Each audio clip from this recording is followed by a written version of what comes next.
Things that I wanted to get into here.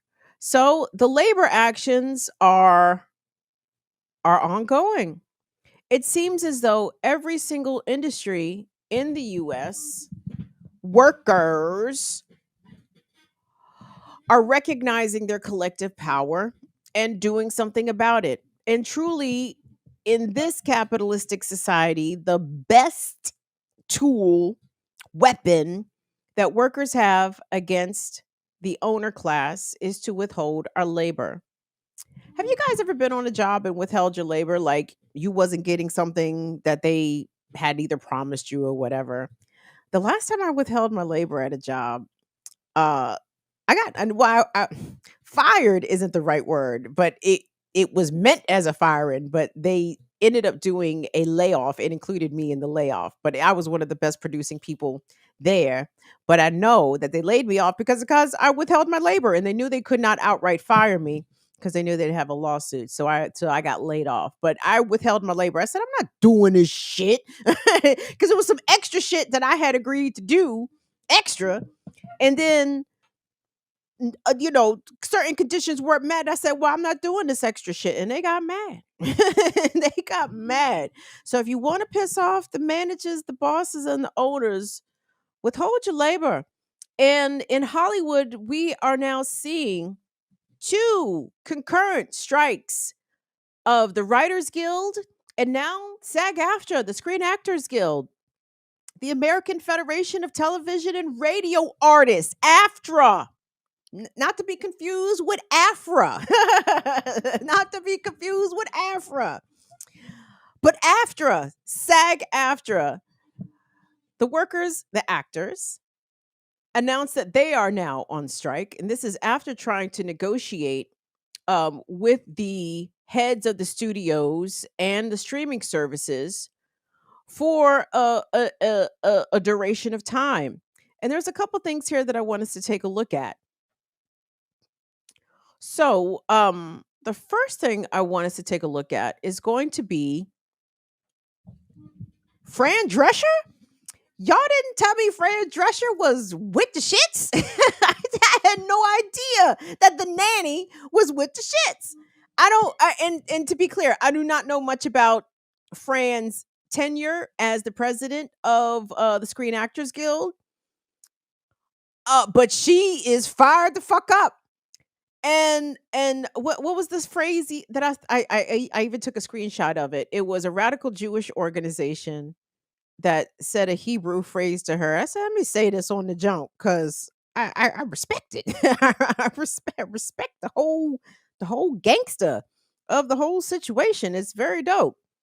I'll find it in a second. But I want us to take a listen to the good sis Fran, because she's laying it out in terms of what the actors are asking for in terms of fair compensation and protection of their likeness from being reproduced in perpetuity via artificial intelligence, via AI, and how what the actors are experiencing as workers is exactly what workers across all industries right now are experiencing. And that is the violence of poor wages, poor compensation, especially relative to the amount of profits that are being generated by their labor.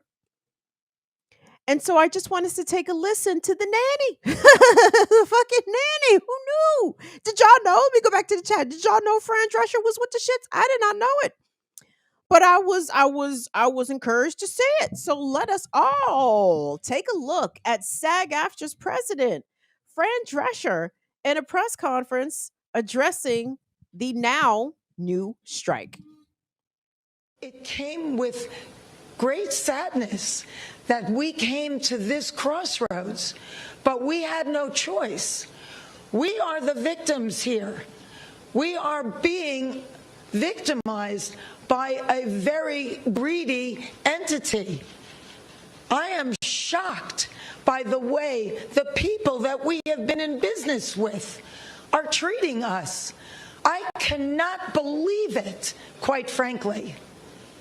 how far apart we are on so many things, how they plead poverty, that they're losing money left and right when giving hundreds of millions of dollars to their CEOs.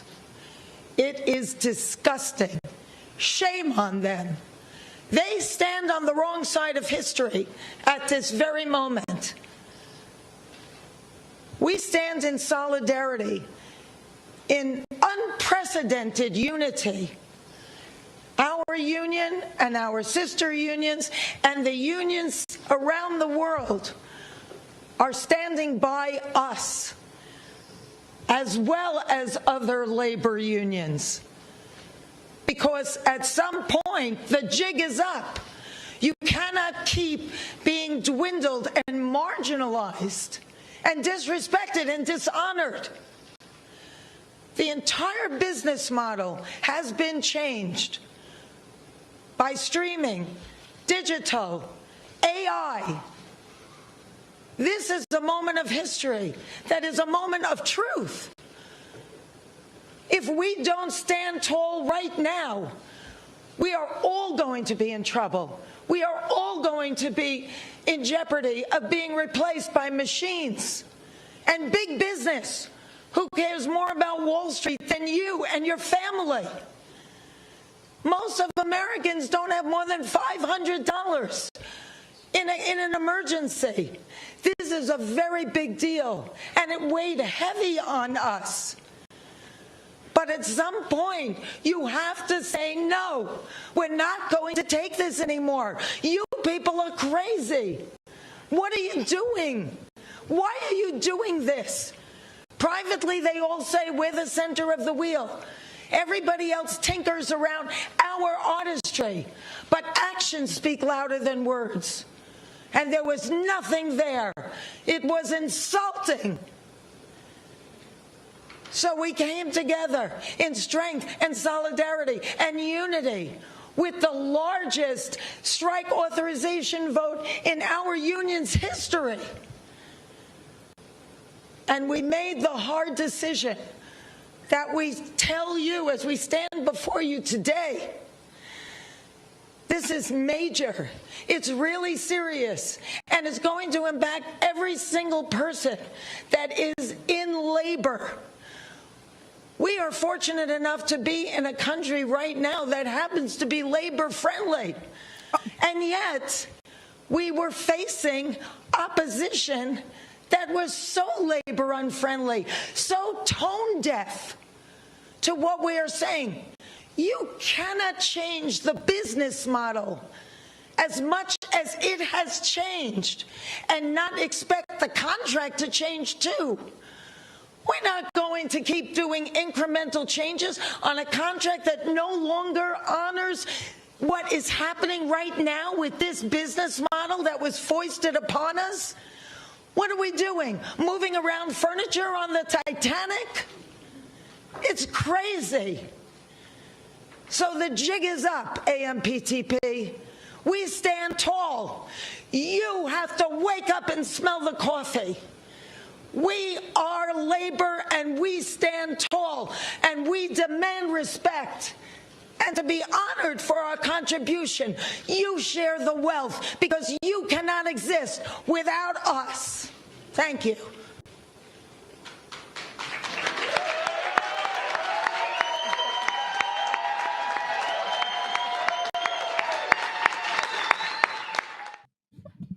Shabbat shalom to Fran Drescher right there. No disrespect to the Jewish people. I don't know if I should even be saying that, but they did. But I saw the Jews for racial and economic justice tweeted Shabbat shalom to Fran Drescher. Dropped the mic, and they asked Fran, would she rock the microphone? And Fran gave him a pound, and she said shalom. Sharp as a harp played by a musician. Y'all see Franny up there, the other Franny, another about it Franny. The only thing she said that I disagreed with is that America's a labor-friendly country. No, I'm sorry, beloved. No, no, no. You've got that a little bit wrong.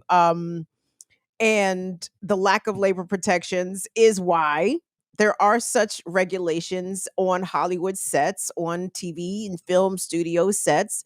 There's a lot of OSHA protections. Like, I mean, come on. I mean, but that's a very particular industry. But these workers, these actors now are joining the Writers Guild of America on the picket lines. Will, I want you to cue up, please, the TikToker. I think it's not the final video. I believe it's a guy wearing a blue shirt. If you could get that queued up for me, I'd appreciate it.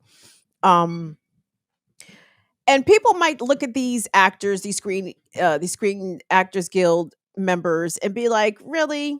Do I give a fuck about Hollywood actors being on strike?" Well, you guys, the majority of the members of the Screen Actors Guild are not A-listers. They are not in Netflix projects. Like, a lot of these poor actors, these poor artists are out there scraping by, trying to do auditions and get gigs and even make enough money as actors to qualify to be part of the union so they can get the benefits, the health care, etc. So the majority of the members of the Screen Actors Guild are not multi-million dollar red carpet appearing on actors, right? They're trying to make their way.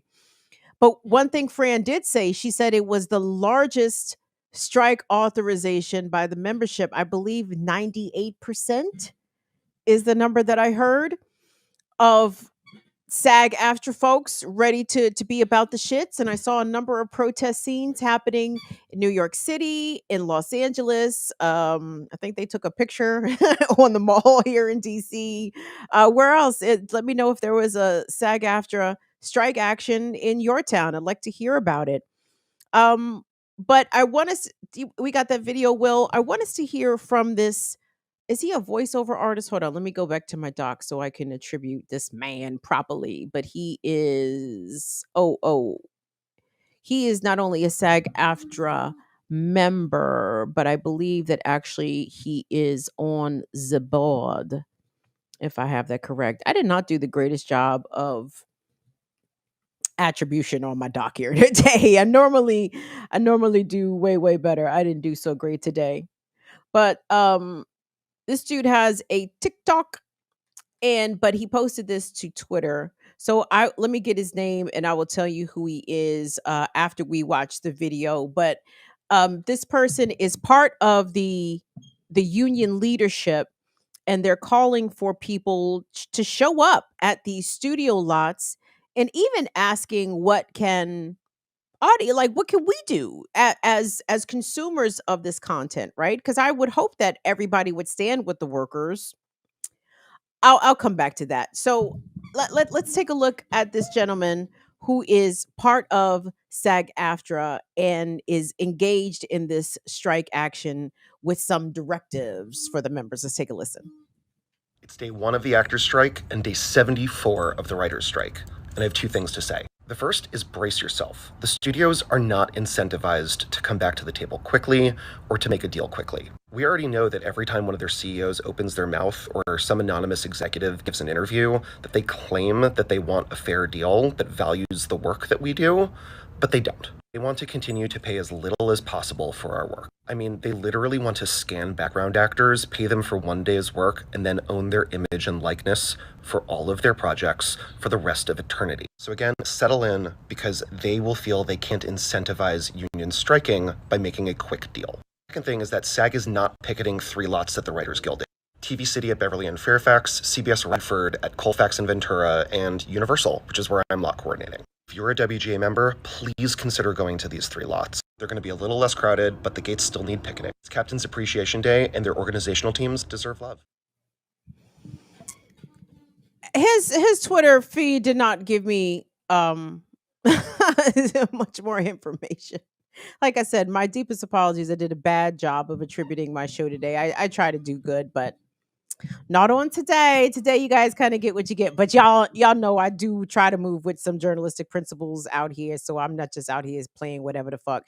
Although my next clip is might might qualify as a whatever the fuck kind of clip. Will, if you could cue up that white man on the show being interviewed So I saw this when I was searching SAG after strong, the hashtag on Twitter. First of all, Twitter is a fucking disaster.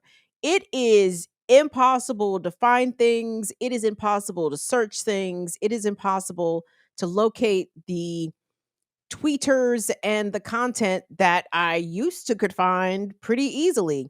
I think Elon fucked up my algorithm specifically.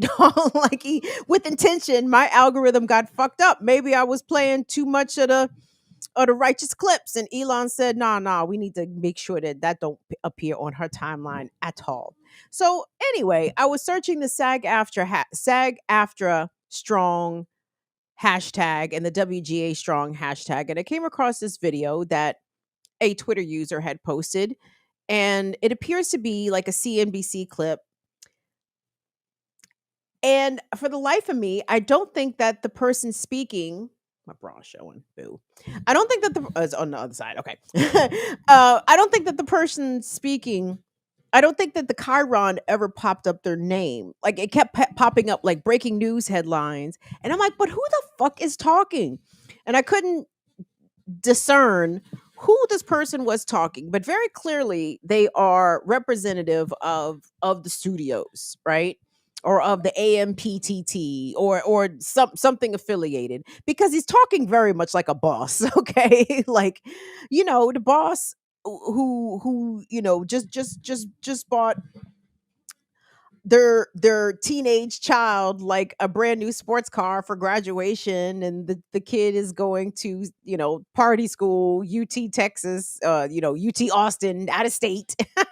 Right. Him and his wife are buying a vacation home, but no, there's no money for raises, there's no money for benefits, and we just don't have it in the budget. Oh, he's giving that kind of vibe, right? And you guys will pick that up right away. So again, my apologies for falling down on my journalistic job. I don't know who the fuck this man is talking, but he's talking like a boss, and you best believe he means every single word of this shit, of this bullshit that he is about to recount to us all. So let's take a look at rando rando white man executive who just can't find the money to pay the actors. Let's take a look. Speaking of content, we're in the midst of a writer's strike, and very likely it would seem to have a actor's strike. How is that going to impact things, and what are your expectations there? Well, I think it's very disturbing to me. We've talked about disruptive forces on this business and all the challenges that we're facing and the recovery from COVID, which is ongoing. It's not completely back. This is the worst time in the world to add to that disruption. I understand any labor organization's desire to work on the behalf of its members to get the most compensation, to be compensated fairly based on the value that they deliver. We managed as an industry to negotiate a very good deal with the Directors Guild that reflects the value that the directors contribute to this great business. We wanted to do the same thing with the writers, and we'd like to do the same thing with the actors. There's a level of expectation that they have that is just not realistic. And they are adding to a set of challenges that this business is already facing that is, quite frankly, very disruptive. So they're not being realistic? No, they're not. Why not? I can't answer that question. I respect their right and their desire to get as much as they possibly can in compensation for their people. I completely respect that. I've been around long enough to understand that dynamic and to appreciate it. But you also have to be realistic about the business environment and what this business can deliver. It is and has been a great business for all of these people, and it will continue to be, even through disruptive times. But, being realistic is imperative. What do you do in the interim, then? Does AI Well, start to write a lot of scripts? It will have a very, very damaging effect on the whole business, and unfortunately, The strike will. there's huge collateral damage in the industry to people who are, who are support services. I could go on and on. It will affect the economy of, different regions even, because of just the sheer size of the business. It's a shame. It is really a shame. Isn't it a shame that these workers are always to blame? They're just being unrealistic, everybody. I mean, post pandemic, the studios have seen a bit of a bounce back. Not only the major motion picture studios, but even during the pandemic, subscriptions for streaming services erupted, right? Like, I'm sorry, this industry is not doing badly, it's not doing poorly. All of these producers and owners of these studios are making money hand over fist because they're not paying the fucking writers and they don't want to pay the actors.